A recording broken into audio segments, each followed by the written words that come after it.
여러분 안녕하십니까? 이 시간에는 역대상 2장 말씀 중심으로 드리겠습니다. 역대상 1장은 아담으로부터 사람의 이름들이 가득하게 나열이 되어 있습니다. 그것은 그 수많은 사람들 중에서 하나님께서 택하신 백성들이 있었다는 것을 말씀하고 있죠. 아담의 자손 중에 하나님께서 택하신 에녹이 있었죠. 노아가 있었죠. 하나님이 택하신 사람들이죠. 그리고 창세기 12장에 읽어보시면은 아브라함을 하나님께서 택하십니다. 이렇게 수많은 사람들 중에서 하나님께서 택하신 사람들이 있다고 하는 것을 말씀하고 있습니다. 역대상 2장을 읽으시면 하나님께서 택하신 사람들의 목적이 있습니다. 하나님께서 왜 택하셨나 하는 것입니다.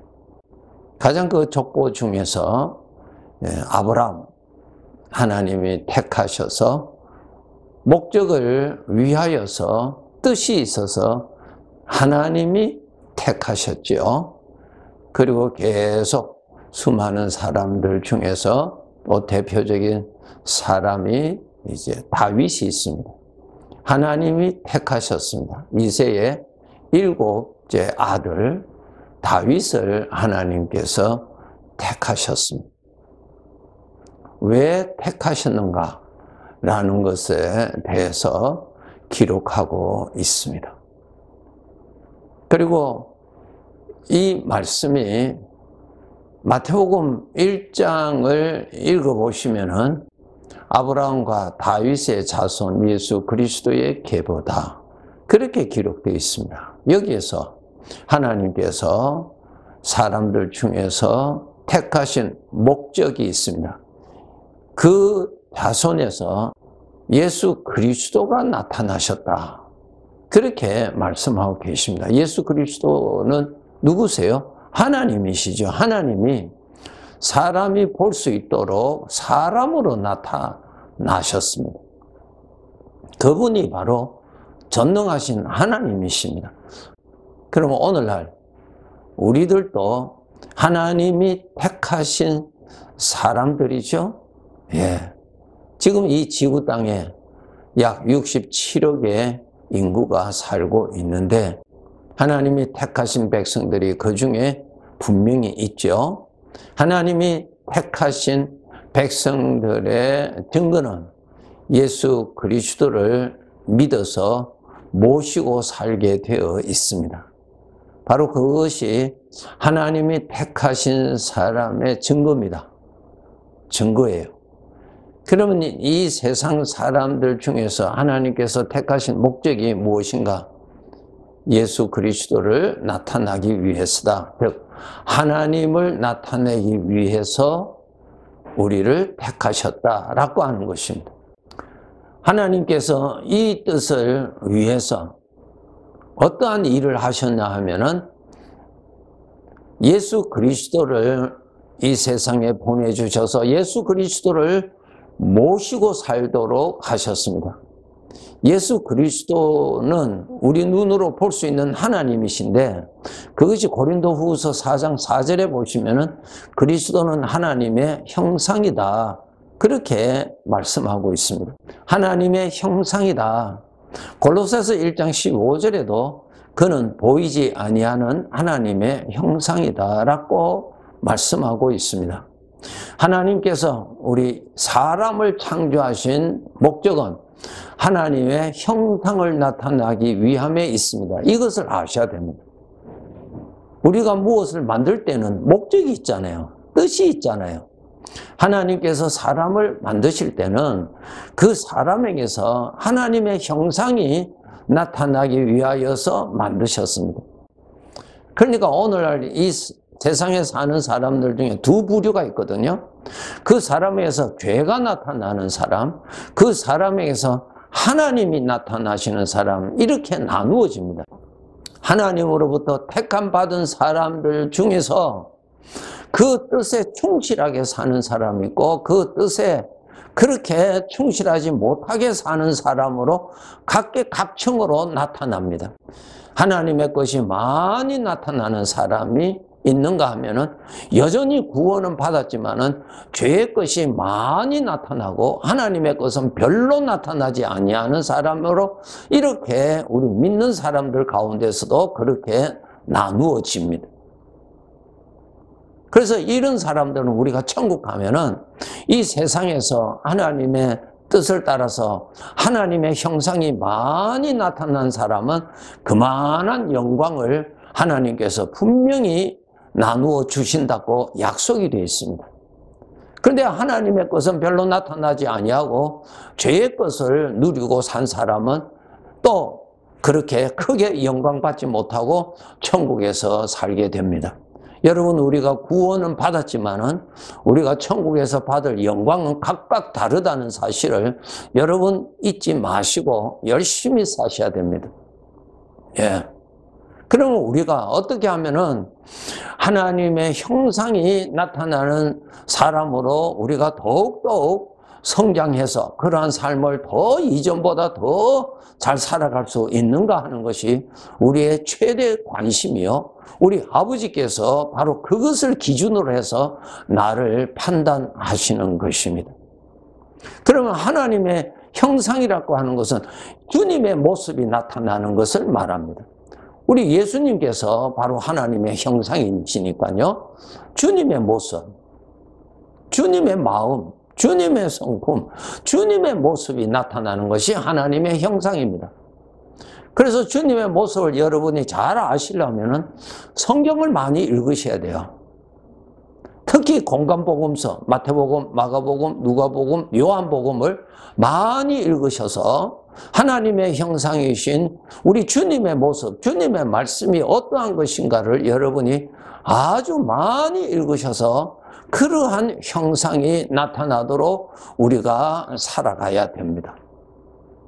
물론 서신서를 통하여서 어떻게 하면은 하나님의 형상이신 주님의 것이 잘 나타나고 있는가를 설명하는 것이 사도행전부터 요한계시록까지 있습니다.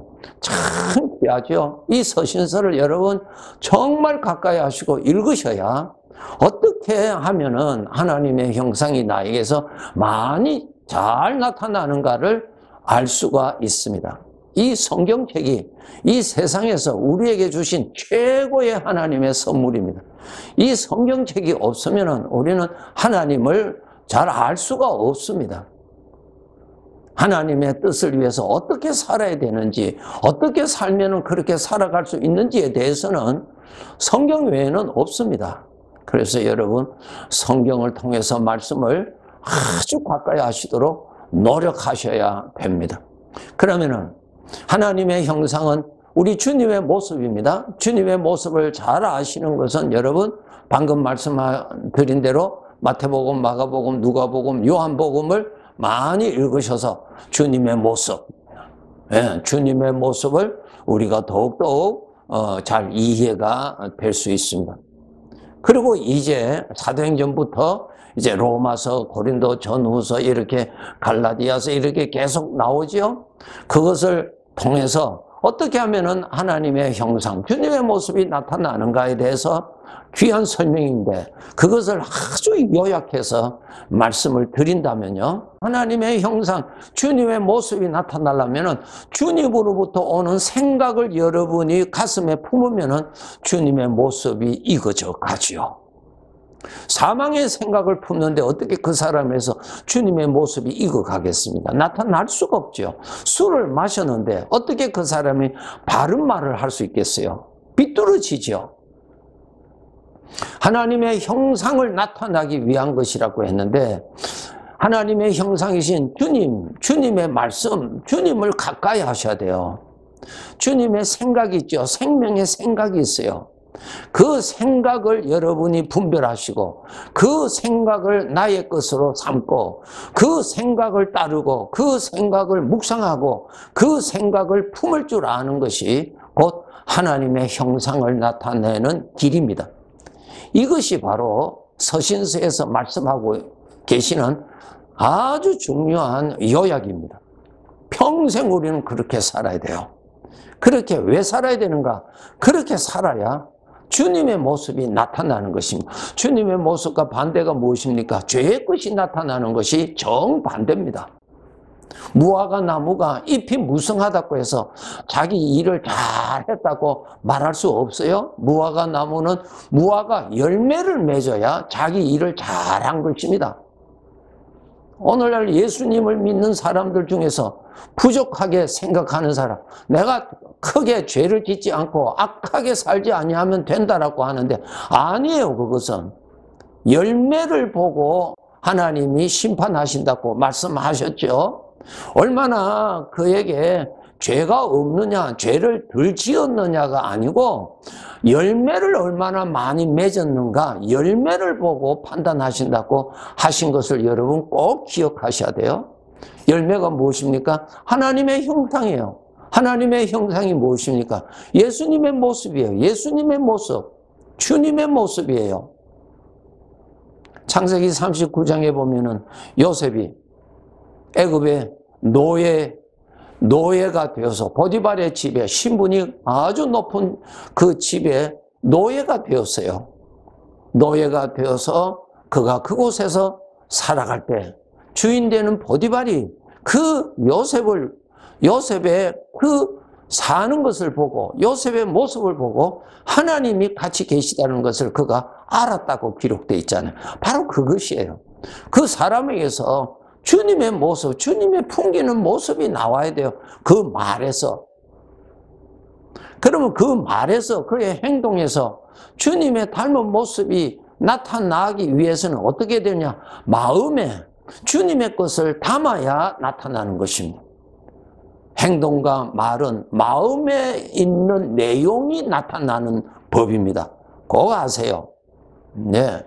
그러니까 마음에 주님을 가까이 하고 마음에 주님의 말씀을 담고 마음에 하나님을 가까이 해야 나에게서 그분의 어떠한 형상이, 그분의 닮은 모습이 비춰지는 것입니다. 그렇지 않고서는 나타날 수가 없습니다. 여러분, 하나님께서 우리를 택하셨습니다. 택하신 목적은 본래 사람을 창조하신 아버지의 뜻을 이루시기 위해서 우리를 택하셨어요. 그 뜻이 무엇이라고요? 하나님의 형상을 나타나기 위한 것입니다. 하나님의 형상은 어떠한 모습일까요? 우리 주님의 모습이에요. 예수님의 모습이, 예수님이 하나님의 형상이라고 그랬어요.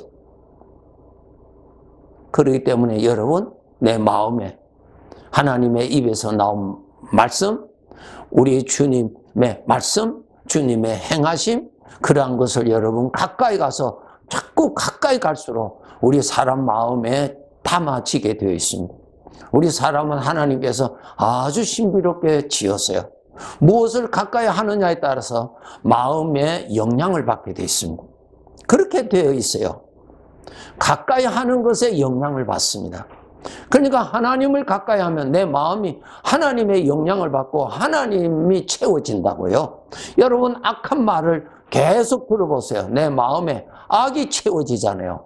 그 악이 채워지면 그 사람의 생각도 악의 영향을 받고 그 사람의 말도 악의 영향을 받아서 악이 나오잖아요.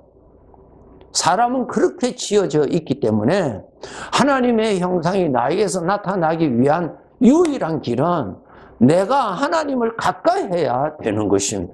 주님을 가까이 해야 돼요. 그래야 내 마음이 적서져, 내 마음이 담아집니다. 그리고 내 마음이 닮아집니다. 그러면 내 마음에서 모든 것이 나타나게 되어 있거든요. 이것이 우리가 하나님의 형상을 이전보다 더욱더 잘 나타나기 위한 유일한 비결입니다. 아주 귀한 핵심입니다, 여러분. 꼭 그렇게 아시고 이 세상 사람들의 가치관, 어리석은 부자의 비유에서 아, 내 영혼아 이제 먹고 마시고 편안히 쉬자. 그러한 인생을 사는 것 아닙니다. 그런 부자는 주인이 자기가 주인으로 착각하고 사는 것입니다. 아니에요. 하나님이 나의 주인이십니다. 그리고 하나님이 이 죄인 중에서 우리를 택하여 주셨습니다. 택하신 목적은 하나님의 형상을 나타내기 위해서 택하셨어요. 그러니까 하나님의 형상을 잘 나타나는 사람으로 살도록 더욱 노력하셔야 됩니다. 그런데 그 목적으로 택함은 받았는데 하나님의 형상은 별로 나타나지 아니하는 자로 살면은 구원은 받지만은 부끄러운 구원을 받는다고 그것도 고린도전서 3장을 읽어보시면 잘 말씀하고 있습니다. 여러분이 여러분을 사랑하셔야죠. 여러분이 여러분의 미래를 사랑하셔야죠. 여러분이 여러분의 영혼을 여러분이 준비하셔야죠. 여러분의 영혼을 누가 준비하겠습니까? 자기 자신만이 자기의 영혼을 준비할 수 있습니다. 하나님 말씀하셨죠? 내가 행한 대로 내가 갚아준다고 약속하셨어요. 열심히 사세요. 정말 자기가 자기를 사랑해야죠. 이 세상의 사고방식, 죄가 준 이 사기꾼의 사고방식에 속아서 자기 자신을 불행하게, 가난하게 그렇게 만들지 마세요. 깨어 계세요. 우리 아버지의 말씀을 듣고 깨어서 준비하셔야 됩니다. 자기가 자기를 사랑해야죠. 바르게 사랑해야죠. 예. 꼭 그렇게 열심히 여러분이 여러분의 미래를 위해서, 영혼을 위해서 충실하게 살아가시기를 바랍니다. 예. 감사합니다.